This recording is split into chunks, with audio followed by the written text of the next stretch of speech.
All Boom. right, we are live here, episode 48 of the Gretsch Afternoon Drum Break.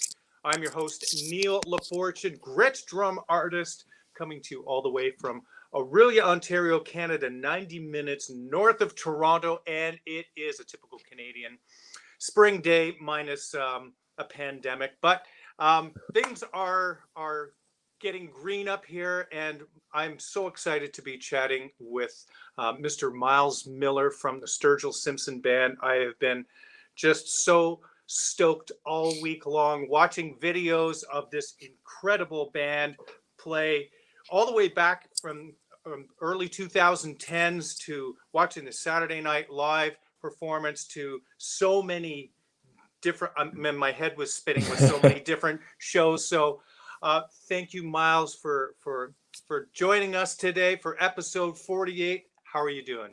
I'm well, thank you. Thanks for having me. Yeah, I'm great. It's like I said, it's a lovely spring day in Tennessee, so all is Nice. well. All is well. This is amazing. And what have you been doing the last year or so? Yeah. Well, I'm basically a full-time construction worker, so I do remodels and bathroom remodels and kitchen remodels and electrical, plumbing, all that garbage. So Wow. yeah. Had you had experience doing this previously? Just from personal reasons, not for an actual job. So I built a shed.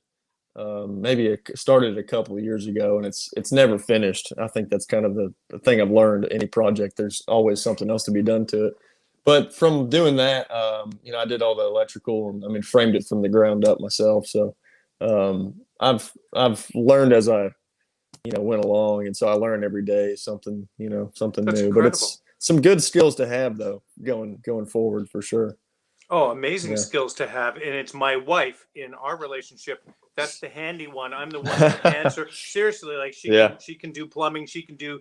carpentry thing. They built this drum room here last Wow. August so that I can have a place to practice out here. So that's amazing that you've been productive with your time. What's been happening musically with you? Have you practiced much? Have you been writing? Have you been talking with Sturgill and planning, some things for later this year or next year? Yeah, I've not done as much practicing as I should. I've learned it's music is not as fun to maybe just to me at this point without other people. I can only go so deep and go so far by myself because I know all my tricks. I don't impress me anymore. So like I need to be with other musicians and play and stuff. But yeah, luckily I have a space to do it, and so I can just walk out there anytime I want and turn the world off. But yeah, we Sturgill and I talk all the time, and I'm sure right now it's just hard to plan anything. It's the world isn't completely back yet, so Yeah. but there is a future. There's got to be. So yeah, one day I'm sure we'll be right back out like nothing ever happened.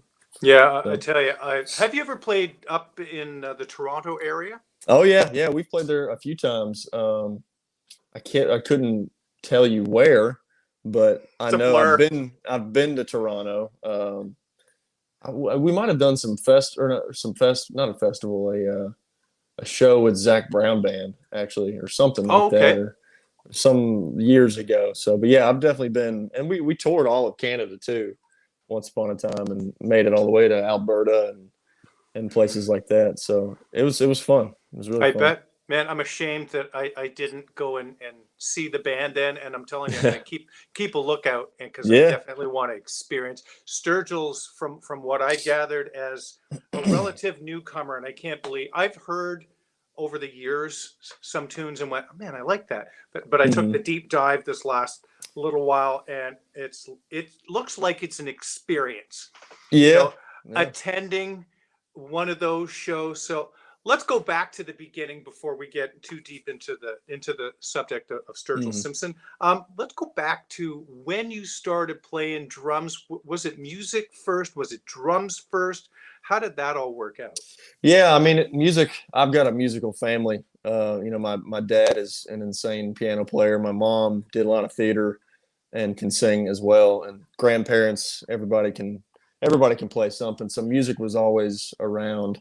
But I started getting into playing guitar and singing when I was probably 13 or 14. You know, I feel like that's the typical story. I like, I sang and played guitar, but my sister, my oldest sister, had a Takamine guitar that I stole from her, and then kind of went from there. And I had a friend who played drums, and I always liked drums, but I never, you know, going through school, you had to start out playing like xylophone and bells first, and I didn't want to do that. I wanted to go straight to the drum set. You know, had levels to get there. And so I actually in elementary school played trombone for a few months, I think, and Wow. that did not last long. Quickly learned that was not my thing, and then just made the switch, you know. And then from there, got really lucky with an amazing teacher in middle school. He was a brand new teacher of the band director. His name was Matt Skaggs, and he was mainly a drummer. So he was really cool with the percussion section and the drummers of the world. And he sparked the interest even further. So from there, it was a symphonic band and jazz band and marching band and all that stuff. So that's kind of Wow. where it went. So what music did you hear being played in the house when you were young? Oh man, lots of music. I definitely, for one, Stevie Wonder. And even to this day, I mean, just yesterday, me and my dad talk about Stevie Wonder all the time. And yeah, Stevie Wonder for sure. And then just a lot of other stuff too. I mean, I grew up in church too, so there was a lot of church music and gospel music and stuff like that. So you know, I knew all the hymns and stuff, and everything though. There was a cabinet in our basement, and I remember this all the time, of just opening the bottom of it, and it was all these old CDs of stuff of like, you know, things like Genesis, or it was Little Feat or Oh something like yeah. that, you know, and just random stuff like that. And I'd listen to it all. You know, my sister, she once gave me an Incubus CD, and I listened to that and I loved it, and everything, man. I was music obsessed for sure. Beastie Boys, I was into the Beastie Boys, you know, big That's time. that's great. Yeah. Wow, Yeah. what a cross section of music, from jazz to symphonic to the Beastie To Boys the to Beastie Boys, man. Yeah. and They what still about got it. older country? I mean, sorry, where did you grow up? Yeah. Where did I grow up? Is that what you said? Yeah. Yeah. So Woodford County, Kentucky. Versailles is the town there. Definitely a rural kind of farming town, you know, and it's the city or the town next to the city of Lexington, so it's about 20 minutes away. But yeah, I never got into older country until I kind of got out of high school. I just, the things that on the radio at that time of what I thought country music was garbage. You know, on the radio, it was just not, didn't appeal to me at all. You know, Yeah. so it took some years learning about, you know, Willie Nelson, and then from there you just, he was kind of always the you know, the mediator between hard country and then the rest of the world. Like, he's like saying, come on in, you know. He had the outreach for all the other non-country listeners and stuff. So that kind of started it. And then from then, you know, bluegrass and stuff like that, naturally you just keep going further back, you know, and you find the roots of American music and stuff like that. And then you learn, wait a second, I'm from the bluegrass, you know, I'm from Kentucky, and you realize it all kind of makes sense, you know, when you hear that music. You've grown up in the world that music was created in. So yeah. That's incredible. Yeah. Had you always sang? Did you sing? Did you perform as a family band ever? Did you and your dad jam, or how did that go? Yeah, oh yeah, we jammed all the time. It wasn't until, so he actually was a music minister at church, the music director at our church, and so my first job was playing every Sunday for the contemporary service, for $25 a service. So yeah, every Sunday he would be him on piano and then me just playing drums. It was really simple, but we did that stuff, and then as I got older, we actually had a couple of concerts of musicians that we both knew and enjoyed, and we'd have a big party somewhere or something, and play wherever we could, and then also too, every Christmas, uh, my dad's parents, my grandparents were,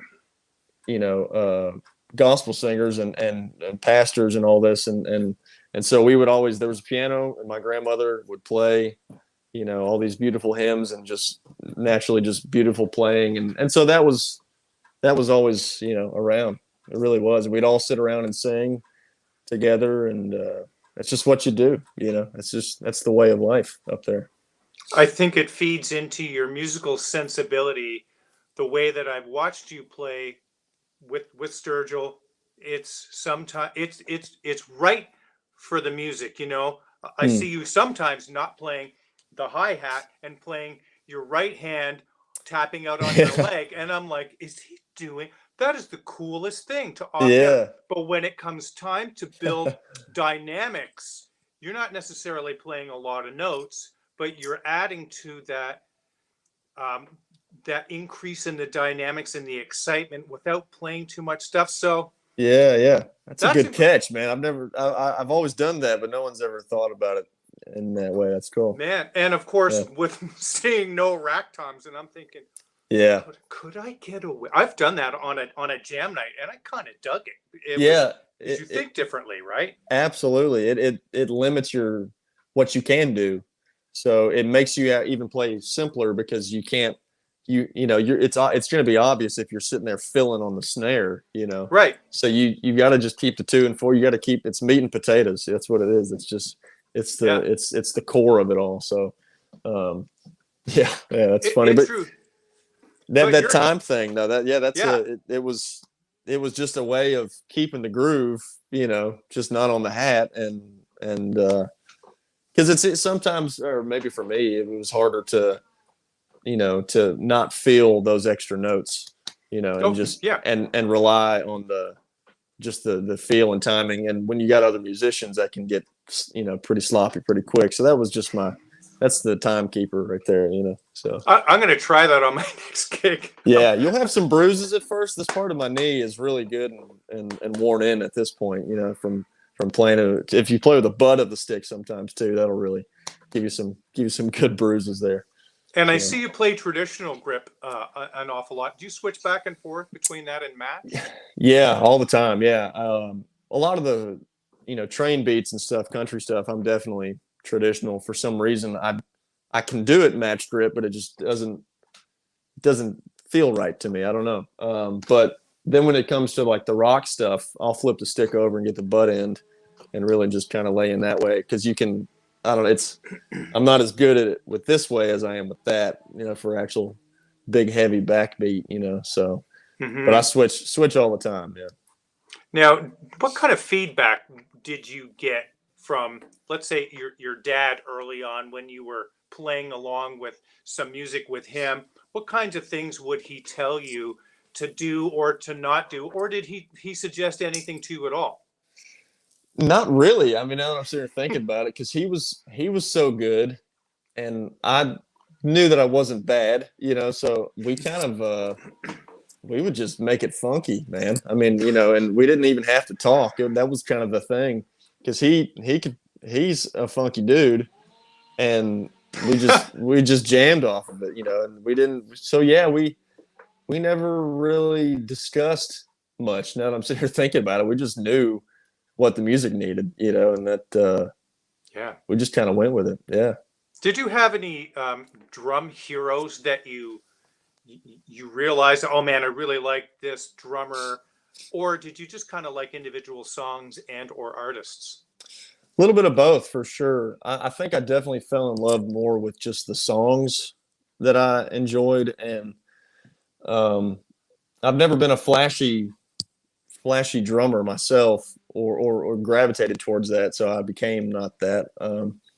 But yeah, there were lots of drummers, growing up, but definitely it was the songs that attracted me first, but then obviously it's extremely easy, and everyone should have this drum hero is Levon Helm, you know, because he not only was he drumming, but he was singing. So that drew you in immediately because of his voice.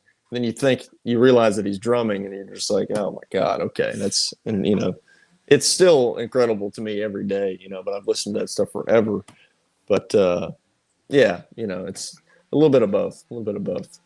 We have some comments here. We have Mike Fasano, fellow Gretsch artist from Burbank, California. This is cheers, fellow. Hi, Mike. Thanks for tuning in. And John May, tell Miles we want a solo album. I've seen that a few times on. Is that something in the back of your mind or no? Yeah, well, I wouldn't say it's in the back of my mind. I think it's in the front of my mind. It's in my mind. So yeah, it's right now I'm just you know, just writing and not thinking too much about it, you know, and I have the luxury of time these days, you know, and it'll happen, you know. I don't know when, but it'll happen. So do you have a recording set up at home? A very small one for only just random demos and stuff. So nothing that would be releasable, I would say. So yeah. And Doobie Derek 1, question for Miles. Would you consider yourself a jazz drummer? Wow. Well, yes and no. I've played, you know, jazz is such an open term, you know. Jazz is music. It's just it's improv. It's you know, reactionary music. So in that aspect, yes, absolutely, because I'm always listening and I'm never playing the same thing twice a lot of the times, because that's kind of the way Sturgill runs. He's off the cuff and he wants it different and alive all the time. So it forces me to be that way. And I'll take cues from him and stuff. So yeah, it's some days I'm a jazz drummer, other days, you know, but if you put me on a jazz gig, you might be able to get a couple tunes out of me, and then it's probably it after that. So after high school, what was next in your development as a musician? Yeah, so I wanted to go to Nashville because of some attention I'd gotten from a producer named Dave Cobb. Mm-hmm. And so we'll tackle that story later too, I'm sure. But I went to Belmont for a couple of years, Belmont University, or not a couple of years, a couple semesters. And so I was down there just kind of, you know, I knew I wanted to be in Nashville, but I didn't really want to go to school. So, and I learned that later. So I went a couple semesters, and then I got a gig out in Colorado for a musical theater company, a repertory theater. And so I moved out there in the summer of 2012 and did this incredible show out there all summer, and worked at a restaurant, and I'd never flown anywhere. So that was the first time flying, and wow. And then flying to Colorado is like flying to heaven, you know, it's beautiful. And so yeah, I did that, and then I got a call from Dave Cobb, you know, later that summer. So unbelievable. Now at Belmont, did you connect with Zoro? Yes, absolutely. Yeah. Let's talk a little bit about your relationship with him. I met Zoro years ago outside of Toronto. He did a master class with us and did a clinic later at night. So I had a personal one-on-one lesson with him, and it was such a trip. Yeah, a long time ago. So 98, 99. Wow. Were you born? Yeah, you were. I was born. I was probably maybe six or so. Yeah. Nice. Yeah. That's great. But Zoro was such an incredible person to talk to, and just such a wealth of knowledge and such a wonderful human being. What was your experience like with him? Yeah, no, that's a perfect way to put it. He's very inspirational, and he can turn it around to where it's not about drums at all, you know, and it's just about life. And he man, more than anybody, he taught me not to play with my arms anymore. You know, he just kept it right here, you know, kept it in your wrists and your forearms and whatnot. And just a funky dude, man. And yeah, every lesson was really, really just, you know, inspiring. He was he built your confidence, and made it realistic, and yeah, just extremely inspirational. Really, really inspirational person. So you were doing one-on-one lessons Yeah, with they call him yeah. Z. Yeah, with Z, yeah, with Zoro. But I don't remember the days of the week. It was probably once a week or so, maybe twice a week or something like that.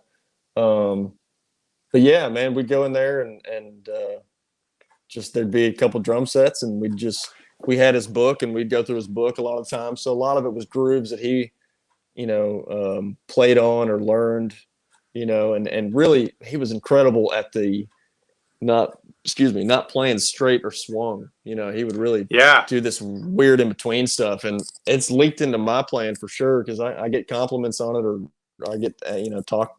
People ask me about it and stuff, and I can't not do it now. It's just he. I've never think enough about those times, but those were really instrumental for me for sure. Just just playing with my arms and stuff and doing everything like that. But he wouldn't move, and he would just be so Right. strong, with his hands and not moving, And he had a lot of cool techniques and practices that would have me do with a stick. He would, bounce with your index finger, then move to this one, then that one, like Yeah. individually. And the pinky, it's just hardly there sometimes. So it was really, he would just make your hands stronger, So really cool stuff. Yeah. Yeah. And did he recommend you for this theater gig that you did? He did, yeah. So he knew, I guess, that I wasn't coming back next year. I was checking out. I'd already checked out, really, and somehow, I guess, through the theater, they were sending out, applications to the university or elsewhere and whatnot. And so he sent me the email, maybe just forwarded it to me, or I don't know who else got it. I really have no idea who else got this email. So, but I looked at it for a minute. I was just like, yeah, I don't know. And I thought about it. I was like, yeah, why not? What else am I going to do? So I sent a couple of videos and applied, and I got it. So he absolutely, yeah, he sent me the email to get that. Yeah. That's crazy. Why Yeah. were you leaving Belmont? Was it just not the right fit for you, or something you didn't want to pursue anymore? Yeah. I went to college just because I thought, I knew I wanted to do music, but I had to do all these other classes and stuff first. And it was just the typical, kid being like, yeah, I don't want to do all this crap, before I want to do what I want to do, but Yeah. I just acted on it, but I had a lot of encouragement through some other teachers, who thought that I had some talent and could do something, but even then that's a crapshoot. So there was a lot of trust involved, and even my parents, man, they never made me feel like I shouldn't, go do what I want to do, because they knew as well. So I felt really secure in just being like, this isn't, I don't want to do school anymore. I don't need a piece of paper that says I can play music proficiently. It's just, I want to get out there and hit the road. So, and luckily that's essentially what happened very shortly after, so. That's incredible. And how old were you when you were at Belmont? I was 18 years old. So yeah, I went there the fall of 2011. So 18. Unbelievable. You must have Yeah. been, for folks to recognize that you had some ability. So you had a combination of some talent, combination of a work ethic, and maybe just a really, maybe being so young, you didn't know that you were supposed to maybe be a little afraid of leaving a secure situation like that and going off. Sounds like Right. that you're a bit of an older person inside. You know what I mean? Yeah. Yeah. So For sure. For sure. so let's dive into the Dave Cobb, please. I want to Yeah. know how did that connection happen, because that led you into a much larger pool of musicians that you have currently been a part of for the last 9 years or so. Yeah. Yeah. So that actually goes back to high school, 2009. I was a sophomore, and and I was YouTube was the new thing Yeah. back then. So I I had this camera, and I would film myself playing drum covers of songs that I loved. They might even still be on YouTube.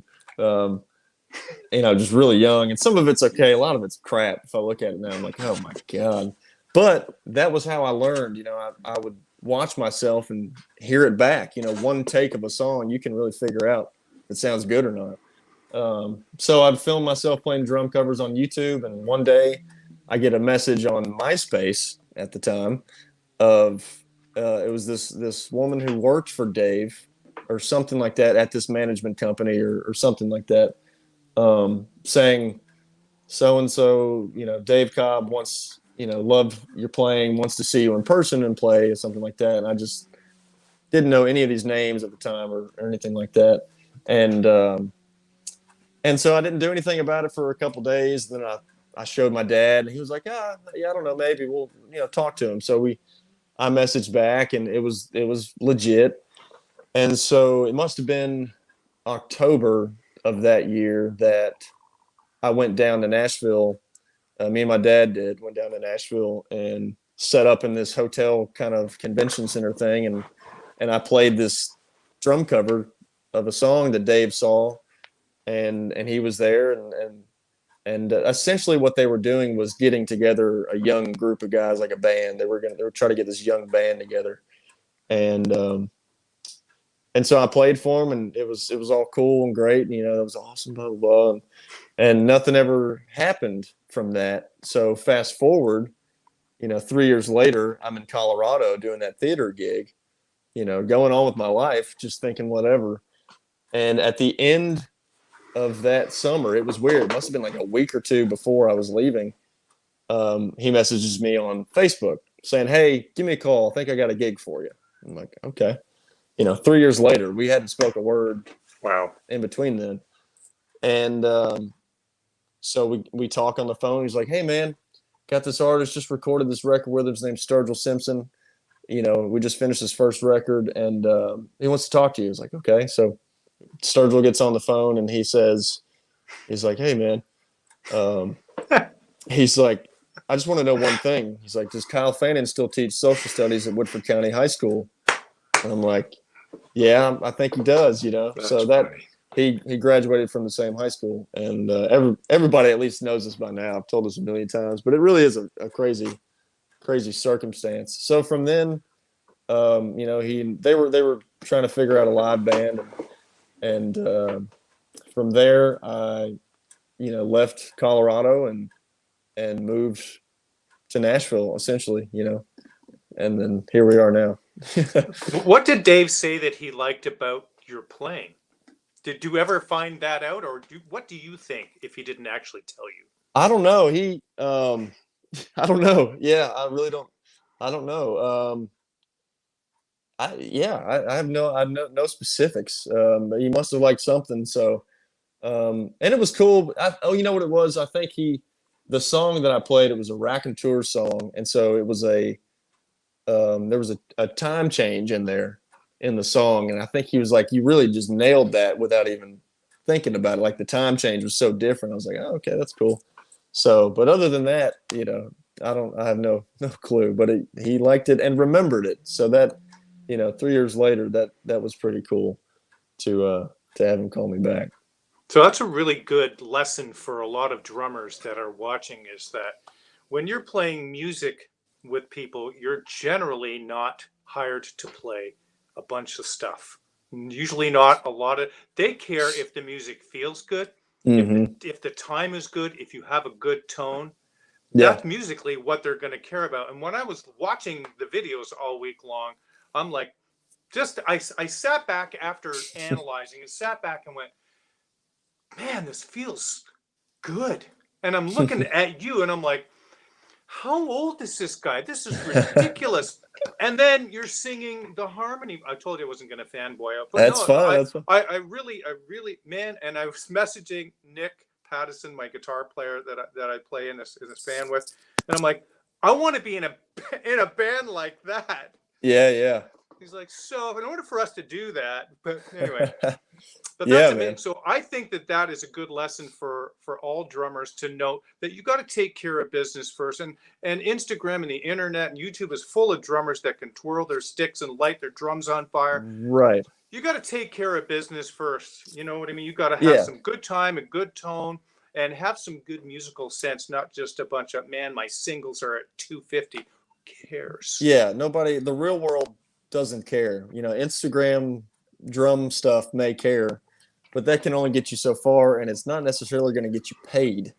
That's the difference. You know, you'll get a lot of likes, but you might not get paid for it. You know, so learn to play songs. That's what music is. You know, play a beat with no fills. That'll get you paid, man, and it's enjoyable because it takes discipline and patience. But yeah, songs are where it's at the end of the day. I agree. We had another comment here from Doobie Derek One, focusing into the live playing with other artists besides Sturgill. Would you say you mix country and jazz syncopation in your style? Do you know who this person is? No? I have no idea, but that name is awesome. Doobie, what is it? Doobie what? Doobie Derek One.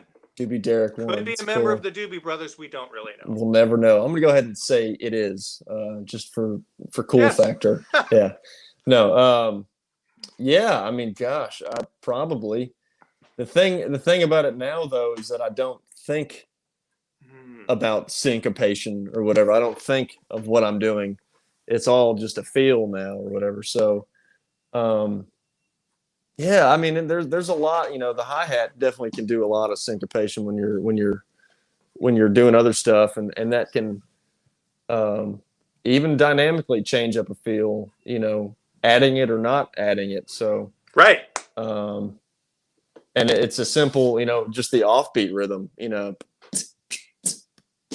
like with just the foot. I mean, sure, yeah, I would say there's a mix of everything in there.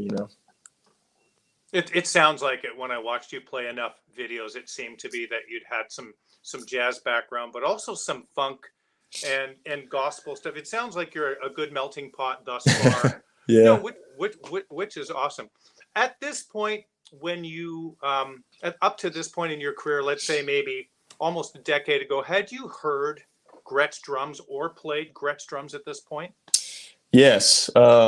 So back to Matt Skaggs, my drum teacher, or early drum teacher, he was a Gretsch guy, and I never saw him really play anything else. So, and he had this beautiful, just, natural finish maple drum set, that was just really simple, and it sounded so good. And I think it was an 18 kick or maybe a 20 or something. So, but he got a jazz scholarship to the University of Kentucky. So he definitely had, these smaller kits and these really great tones out of his kits. And so immediately that's all that I ever, am trying to do is just get the tones that I grew up with. And so why would I, he played Gretsch drums. Why would I play anything else? Because you can get every sound you want out of them, and there's so many different applications for different drums, and they're the best, So yeah, that's all I've ever played. That's awesome. Yeah, and it's the sound. I always tell people it's the sound that I heard in my head, and as soon as I hit Gretsch toms and went, that's the sound I had. I went all over Toronto in the summer of 1986 looking for a drum set, and that was the sound. Yeah. What do you use for drum heads? And do you have any standard tuning methods? I use Remo. I'm glad to endorse them. They're incredible. I don't really have any specific tuning methods. It's very simple from what I learned from Matt Skaggs. Just we don't use any dials or anything like that. We put the heads on finger tight. From there, give them a good squeeze to really let them set in and get them worked in before you even tune them. And you'll realize when you do that too, when you get the lugs finger tight and then squeeze them, a lot of them will loosen up again because that head has changed size, So you got to get them finger tight and before you start doing that, you obviously go cross and tune like that. But just find every drum's got a note, every drum's got a place that it wants to sit. So you got to use your ear, and it's not the best advice because people hear different things. So, but it's the simpler the better. I don't think a lot of people have trouble with tuning, but I tune my drum set once and I'll let it go. Maybe I'll give it a little bit of crank just to give it some, make it awake for a little bit. But they live where they live, man. And I mean, I hardly ever tune my kick drum at this point because it just sits so well, right? But yeah, it's you got to use your ear, and I'll tune to records that I hear. So I will play a song and I'll hit a snare if it sounds close to that. It's probably pretty close. My favorite Gretsch drum sound of all time is Rolling Stones' Honky Tonk Woman. Oh, it's that the kick and the snare, there's so much air in it and you can just hear it's perfect. And so, stuff like that, listen to records that have Gretsch drums or whatever drums, but you could probably tune them better with the Gretsch. I'll just go ahead and say that. I love it. Do you use coated heads or clear heads? Coated heads. Yeah. I'm getting bored because I'm, just sitting in my shed and there's so many great heads out there now. I need to just try other stuff. So I've played clear in the past, but coated has always been, every record that we love probably had coated drum heads on it. So it's right. Or maybe at least the ones that I love, So I try and mimic those sounds for sure. Yeah. Coated Emperors is kind of where I like to live.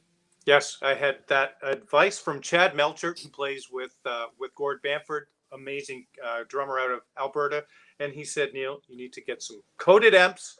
Yeah. He told me how many cotton balls to put in each of the toms so that I don't have to put some stuff externally on the drum heads. And, oh wow! And the drums sound really great without having a bunch of junk on them. Sometimes you want a super dead sound, but it's just the most perfect natural decay with the coated amps. And the cotton balls. My wife I've never heard of the cotton ball. Yeah, never heard of that. Yeah, That's you cool. should. You should check it out. Some people used to use shredded newspaper and stuff. Wow. In the kick drums. It makes sense because of the felt. A lot of the times the felt, that you could just have and it would hit the head. So I could see how that'd be kind of cool. Yeah. So what is that chrome drum kit that I've seen on some videos, man? That drum set is beautiful. It's so 70s. Where did you get that, and how long have you had that kit? I got that. It's maybe 3 years ago, I think now. I got it at Forks Drum Closet here in Nashville, which is the top of all drum stores, and their main manufacturer.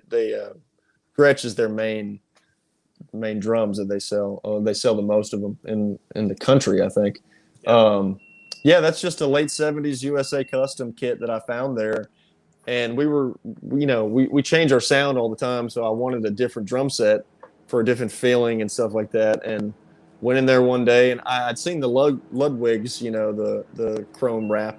I didn't know if Gretsch even did that at all. So, and I don't know if they do now, but I walked in there one day and I was like, oh God, yeah, I have to buy that. So that's exactly what I'm looking for. And, it's killer, man. I don't have that one actually with me right now, but now that we've talked about it, I miss it. I'm going to have to go get it. It's in Nashville. So yeah, it's a fun kit. Yeah. What are the sizes? So it's 22, 14 or 13, 14, 16, or it actually might even be an 18. I think that's what's kind of weird about it. There's no 16. So yeah. And it's got the 18's got 4 legs on it, which is that's a big drum, boy. Real fun. So, the toms are what attracted me to it. And I never play 2 up and 1 down either. So that was kind of funky and different for me at the time. So I just bought it, It was an about face because all the other videos I'd seen, you had a floor tom. and I'm watching you going, he has a floor tom, he's playing the right hand on his leg. Man, that is the most economical and smart musical choices. And then I see you at this big show in 2017, and you got the cowboy hat on. Oh yeah. You got this chrome kit, and let's talk about that absolutely gorgeous snare drum that you have there, that USA Custom Bronze. Where did you find that, and why the choice of that particular drum? I got that one at Forks too, and it might have even been the same day as that drum set because I wanted, I had, for me, the snare has to look cool with the drums, so, and it also has to sound good, but it's got to look good too, that's part of it. And I've got every other drum is just a classic finish, walnut or a maple, in some sort of red, but I needed something that was loud and just spanky, and that you hit a bronze drum with calfskin heads on, it's gonna be loud and spanky. So I bought it, and it's badass, man. It's one of my favorites for sure. It's amazing. What drum head do you have on that? Silly question. No, yeah, it changes. I used to have a controlled sound dot on there. But now, a coated emperor a lot of the times, or even ambassador, sometimes. Super simple, but that coated does work, or the controlled sound dot does work pretty well on that one, Bonham-esque kind of style, so. Yeah, it changes, but those three probably are in circulation for sure. Now, do you change snare drum batter heads very often? No, I usually don't. That'll be a straight up clear ambassador, and that's I never. I've probably bought 10 resonant heads, or you say batter or resonant heads? Sorry, the batter head, yeah. Batter head, yeah. No, I'll let them go for probably a little bit longer than they should. We all do.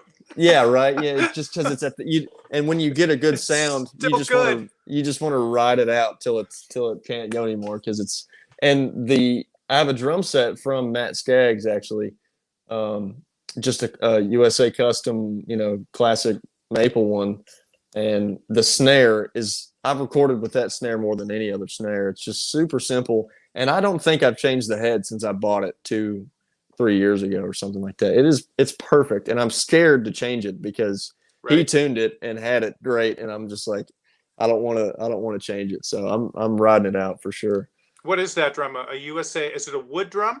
Yeah, it's wooden. Yeah, so it's just poplar maple. Super simple, a red walnut finish, I think, and it's beautiful. It's a great sounding kit, and that's actually one of the kits that he had gotten and we learned on, all of the students had learned on. So he offered it to me for sale one day, and I was like, yes. And I told him years ago, please, if you sell any of your drums, let me know at least. So I bought that, and very near and dear to my heart, that drum set. So that's a good one.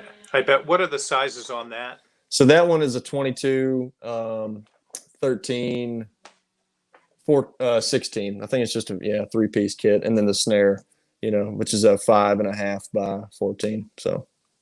And what era are they? So I'm really drum geeking here. That's fine. It's funny. Most of my stuff is these late 70s, stop sign badge, drums. So there must be a reason for that. They just got such a great, and they're good and worn in at that time. So it might even be early 80s, but definitely late 70s. I think the era was to 82.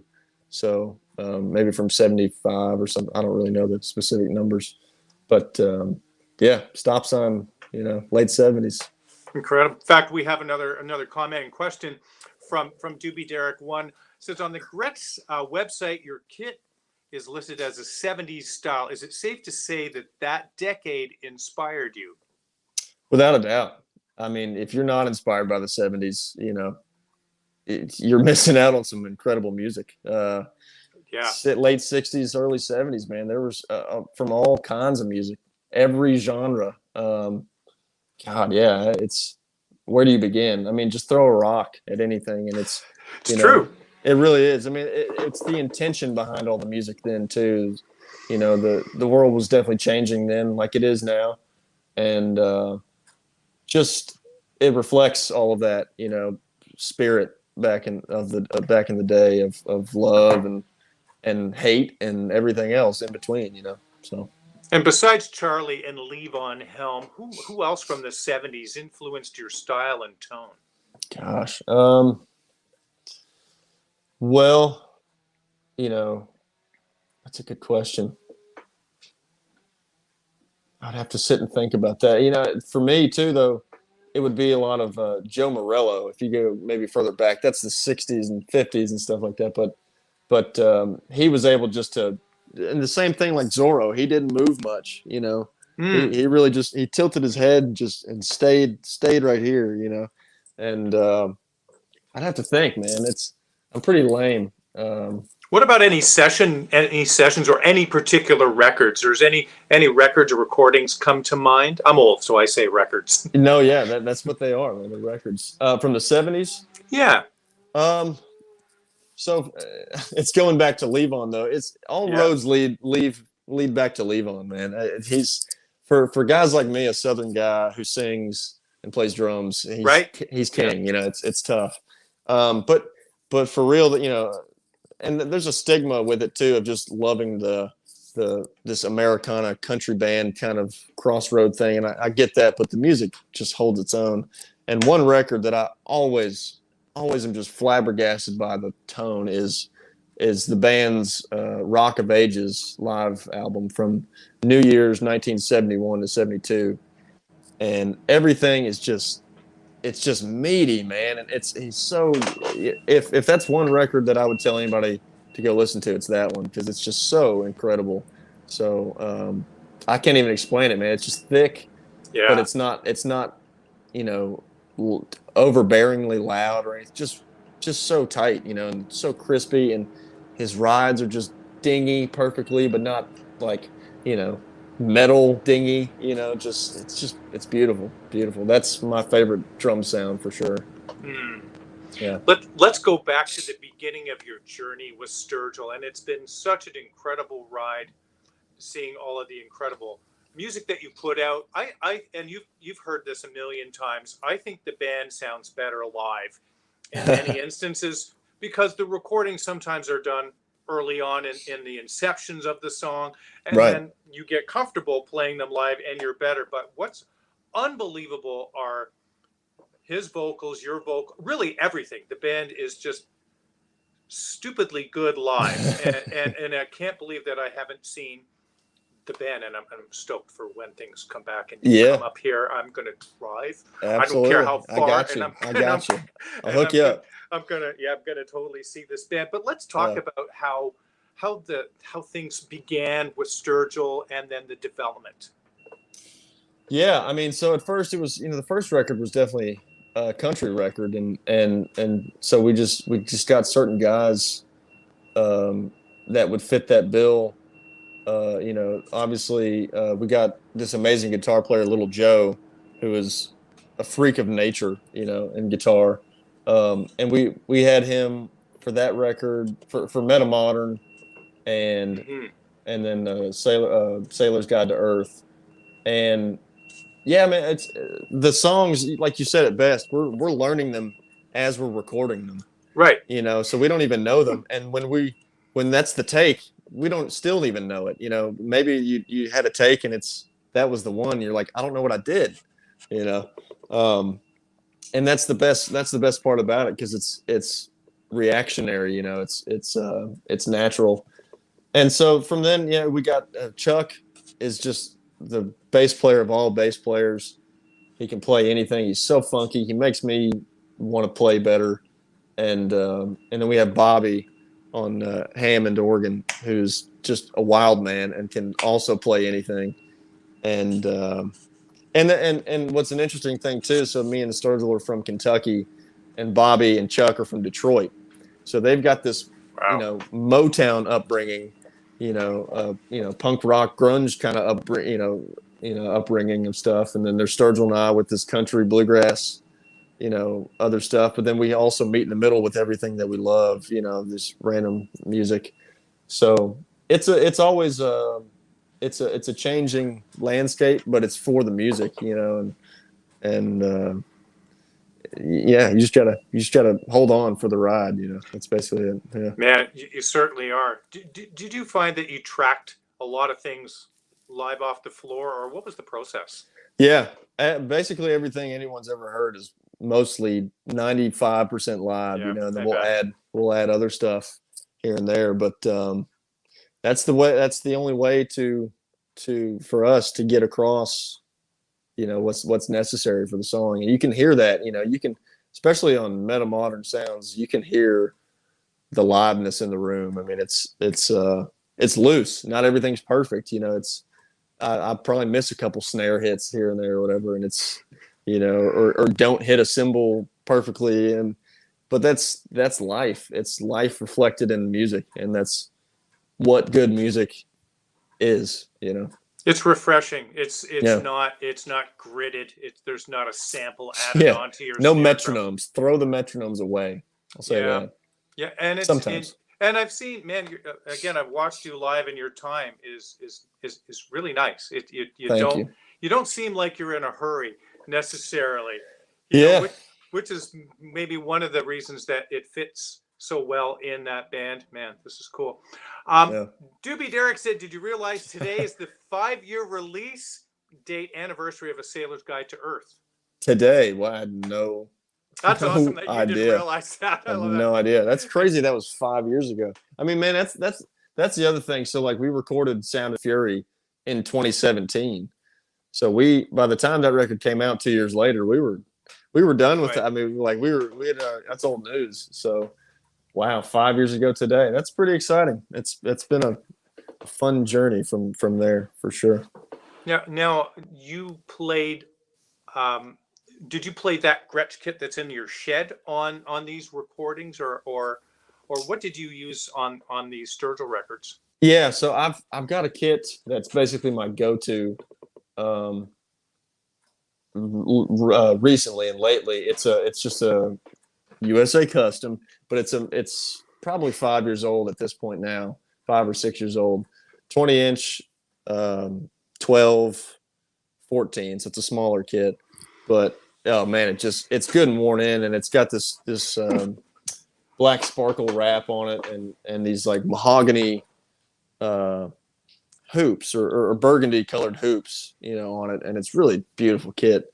And yeah, that's been mostly recorded, but the first drum set on Meta Modern was actually a Mapex kit, and it was a kit that it was the first kit I ever owned, and I still have it. And that kick drum, man, we got a crazy good sound out of that thing on that recording. And I had this Commonwealth of Kentucky drum head on there at the time, and it was like, I think it was an Aquarian drum head, and it sounded so damn good. But I gave that drum head to my dad. I don't own that anymore, so he has that drum head, so I can't. Maybe if I need to use it for a good tone, I'll ask for it back. But yeah, those two, that only thing that I can think of have been recorded really.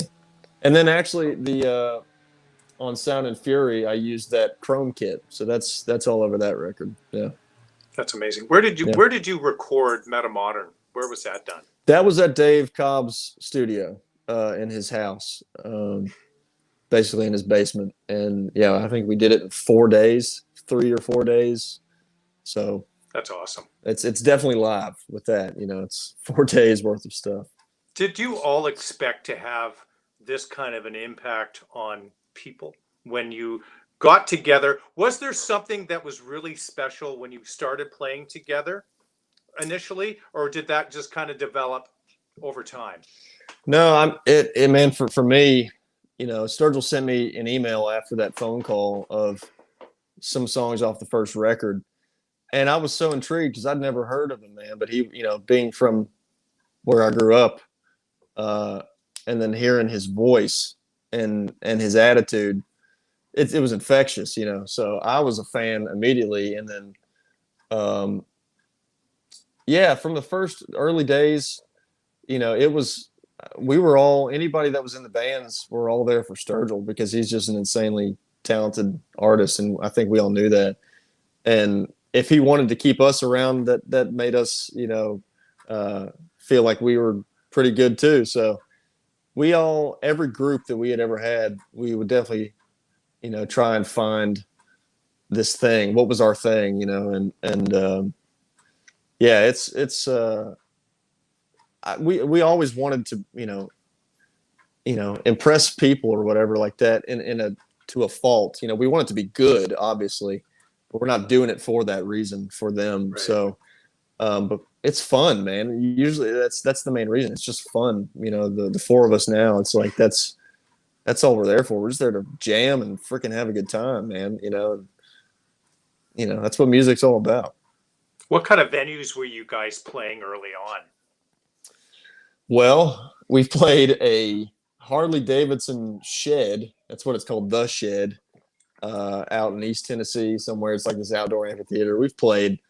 I was just talking about this yesterday. We played a college commencement, like graduation thing, in Appleton, Wisconsin, for this liberal arts school, and we played Turtles All the Way Down while these kids were like walking and getting their diplomas. It was bizarre, and we were all kind of like hung over then it was just like just out of the van, just like we've played it all, man. We've played places that feel like a strip club to the sound guy and his girlfriend and nobody else.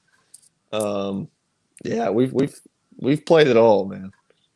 I bet. Did you rehearse a whole lot in the beginning? Yeah, we did. Definitely in the early days, never playing with Sturgill. He obviously wants to be tight with his drummer, and so yeah, there was a lot of rehearsing, mainly before a run of shows or something like that. But man, in the past 2 years, 3 years, we've maybe rehearsed 5 times, 5 or 6 times. We at this point, you either know it or you don't, and it doesn't have to be the same either. Like, we're not trying to recreate the record live. We're trying to make a live show be what it is. So, it's off the cuff now, but yeah, we were definitely earlier days, a lot more rehearsing than we do now. Yeah. Mm-hmm. What are some of your favorite venues that you've played? Maybe not that commencement so much, but Yeah, that was fun, but it was weird. Oh, I bet. Yeah. Favorite venues. One of them in the United States is the Fillmore in San Francisco. Beautiful, beautiful room. Just San Francisco, the music scene of the 60s is still vibrant there. And that room, it's in that room, so that's always a great time there. And I could go on and on, but Radio City Music Hall in New York City, that was pretty special. Yeah, those two come to the top of my head, but there's been some beautiful rooms. The Ryman here in Nashville is always humbling. Yeah, there's been a lot.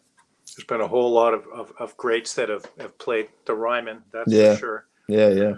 Wow, that is unbelievable. What do you guys have planned for the future? Does Sturgill have some material that he's working on? Does he? Are you planning anything at all for this year, or is everything kind of being pushed to next year?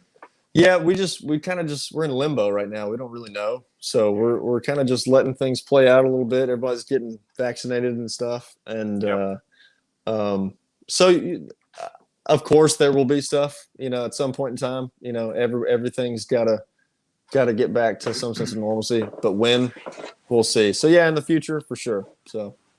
That's amazing. And so, do you have a timeline on when we can hear some Miles Miller music out there being released? Would it be an EP? Would it be a full-length album? And what kind of cross-section of music? Because it's going to be a cross-section for sure of music. Yeah, there's EPs to me don't make sense. I would have to put out a full-length record. So I don't have a specific timeline.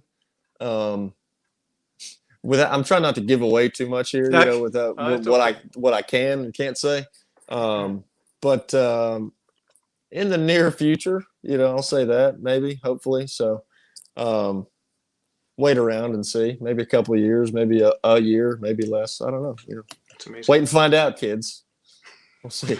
When did they figure out that you were going to be the one that sang harmony in this band? Because it's not super common. I sing harmony in a few things that I play in. Mm-hmm. But what about your situation? Well, I think he knew just from hanging out, and I would sing sometimes or whatever, that we liked a lot of the same stuff, and he would introduce me to a lot of music and a lot of bluegrass, obviously. So bluegrass is harmony driven music. Yeah. And so we would nerd out with each other about stuff like that, and his music is tends to be that harmony driven factor anyway. It's very country driven, bluegrass driven music. So I had a mic just put in front of me one day, but trying to do it, with a super fast train beat and singing is definitely still tough.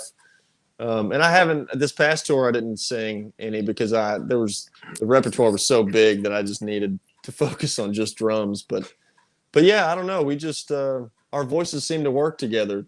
I sang on Meta Modern, and I think from then on, even before then, but Meta Modern kind of solidified that our voices worked together, and just kept doing it. That's awesome. I heard we finished watching Yellowstone. Oh, and I'm sure you've seen the reference, because you guys are mentioned in that show. Do you not know about that? I don't know about this, but I've heard. I mean, I've had about 5 people in the past month tell me I need to watch Yellowstone. I'm like, okay, I'll get to it. I've got so many other shows that I'm trying to finish, but it's I know we were the same. We didn't like the first couple of episodes, but you may like season 1, episode 3. Let's just say that my father-in-law suggested that he said that we'll enjoy that, and you guys are referenced in fact that Turtles song is referenced kind of near the end of this series, but it's really cool. They're like, if there's a desert island song, it would be that Sturgill Simpson's that Turtles. Oh wow, yeah, and I'm like, funny. All right, there's been so many people saying, and it's even on Yellowstone, I gotta check this out. And of course, I Shazammed it, and I'm like, oh, all right. Started listening a few weeks back, and then that might have been part of the impetus to connect with you, as well as other people talking. So I listened to those things in my. That's cool. That's cool. Well, I'm gonna get on Yellowstone eventually, and probably soon. Yeah, when you're not renovating. So I'm glad. Yeah, when I'm not underneath someone's house, reconstructing where their toilet needs to be. That's what I'll. Yeah. That's awesome that you can do that. It's good, valuable skills. I am terrible at that. My father's a trades guy, and he's horrified that my wife is he shakes his head, and he's horrified because he was an electrician and can build anything. It's a lot simpler than one would think. It's just a matter of knowing. To fix a problem. That's really the main thing. And even I'm still green in this industry, so I'm learning every day. But it's a lot simpler than you would think. So give it a chance. Give it a chance. Yes, my step boys who built this are electrical and plumbing apprentices. So I don't really. You don't need to do today. Hey. No, I'm good. So I'm going to continue playing drums here. There you go. So when did you become an official Gretsch artist? How did that come about? And what does it mean to you to be part of such an iconic drum family? Yeah, man, it must have been 3 years or so ago now. And I think the first endorsement I got was Vic Firth. We played the Grammys, and that was obviously our first huge, big thing. And so a lot of people watched that, I think. And so I got on with Vic Firth, and through my rep there, he got me in contact with someone with Gretsch, because I was already playing Gretsch, and wasn't going to play anything else. So that must have been three years ago. And yeah, I mean, they're the best, man. Like we said, you can get any sound you want. They can sound like any record you want. And for me, they're nostalgic because that's what I grew up on playing, and what, my drum teacher played. And I respected him so much that if he played these drums, they've got to be the best, and they are. There's a reason why there's that great Gretsch sound, obviously. So I'm thrilled to be a part of them, and I don't want to go anywhere and won't go anywhere, even if I'm not an official Gretsch artist. I'm not going to just not play these drums, So, yeah, Gretsch through and through, man, through and through. Yeah, same here. It's I've played them since the '80s, and just Yeah. and it's the sound that I have. Who's Mallory Miller? That is my wife. Is Hi, she Mallory. watching right now? Yeah. She just put a little heart emoji. That's good. That's really nice. Hi, beautiful wife. Hi, baby. That's nice. She's in the other room, actually. No, she's at work right now. She's cooking up a storm for her customers right now. Yeah. So yeah. I appreciate you taking the time and perhaps the afternoon or part of the afternoon off and getting all cleaned up and talking about music and drums. And man, it's been a real thrill to get to know you, to meet you virtually here, and likewise, and to listen to you. And there was a couple of things I wanted to ask a little bit about if you still keep in touch with Matt Skaggs. I do, yeah. I actually just had lunch with him a couple weeks ago, I think. So he lives in Lexington, Kentucky, Okay. and so every time I'm up there now, more recently, we went and had lunch. We went and had some pizza the other day. So yeah, that's for very sure. good. Yeah, And we'll chat here and there just about stuff and mm-hmm. just drum stuff for sure. So, do you still do lessons with him at all? I don't. I should ask him for some lessons again. That'd be good. You don't need any. Well, you never know. I could always learn something, but no, I haven't asked him for lessons. Yeah. And what do you practice when you go out into the shed and sit with your drums? What do you work on? That's a good question. I don't go in there with any, knowing what I'm going to practice. I think I just go in there and play how I feel, and I play to a lot of songs, sometimes here lately I'll record a little bit of stuff and play guitar, piano to that, and just kind of mess with it. I don't practice any rudiments. Those days definitely existed back in the day. And I think those things are necessary to get you to a point to apply those to a situation like I'm in, but you don't have to think about it. Yeah. It just is what it is. And I wouldn't even call it practice, man. I just call it playing and feeling it out and learning, because while that stuff is essential, there comes a time when no one cares what rudiments you're playing right now. Does it sound good? Does it feel good? Does it work for the music? And yeah, that's great. Where do you find inspiration to write music, to come up? What is your muse? I'm still figuring that out, and I think that's a part of it. There's never going to be a destination where you figure that out and be like, this is it. This is my total thing, at least for me. So I'm just reactionary, man, to something that somebody will say to me, or how something looks outside, or how I feel. And definitely through this past year, people are learning a lot more about themselves, I hope, because that's all you've been stuck with, and so yeah, it's everything's a learning process, and I think that's part of it. You kind of learn what you enjoy and learn what you can write about, what you can feel. It's hard to put a specific thing to it, but it's reactionary. Do you find your songs sometimes will come really quickly, and then sometimes you labor over them? Oh, for sure. I probably labor more than have that brilliant strike of whatever. I'll sit with 2 lines for months, right, and just play the same thing over and over again. And I'm horrible at writing songs. Like, at least the simple process of it. I'll write a couple lines, and then I'll just put it away, and I'll go have a good day. And then sometimes I'll come back and add a line or something.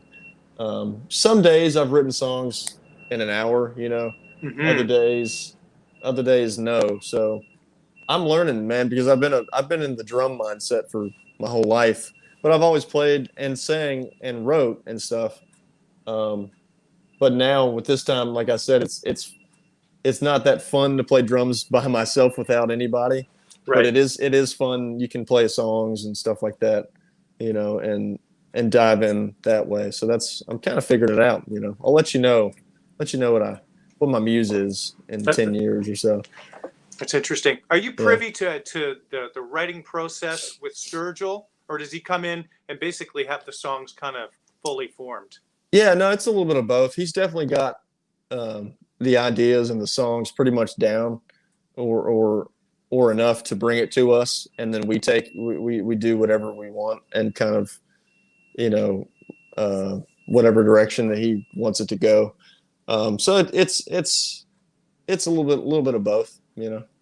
What an experience, man. What a musical No, journey thus far, and you're still only in your late 20s. that's Unbelievable. right. And Yeah, if you didn't have the beard, you would yeah. look like you're 22, 23. I'd probably go younger, man. I might look 10 years younger. So Yeah, yeah, yeah. I was going to say that, but I didn't want you to press the it's fun. end button. Yeah, Man, thank you so much, Miles. It was such a pleasure to chat with you. Thank you, everybody, for tuning in, and thanks for yeah. all of the questions. And this, of course, is going to be available permanently forever on Forever. YouTube and the Gretsch Afternoon Drum Break Facebook page. So it's streamed and saved right there. So, Cool. man, incredible. All the best to you, and I really hope that you get back to playing and writing and doing all the things that you guys are so incredibly great at, and hope to meet you in person at a Yeah, Sturgill or anytime. whatever show. That'd be a lot of fun. So everyone, Absolutely. take care, everyone. Be safe, and we will see you next week for episode 49. All Great right. Afternoon Drum Break. Everybody take care. Thank you.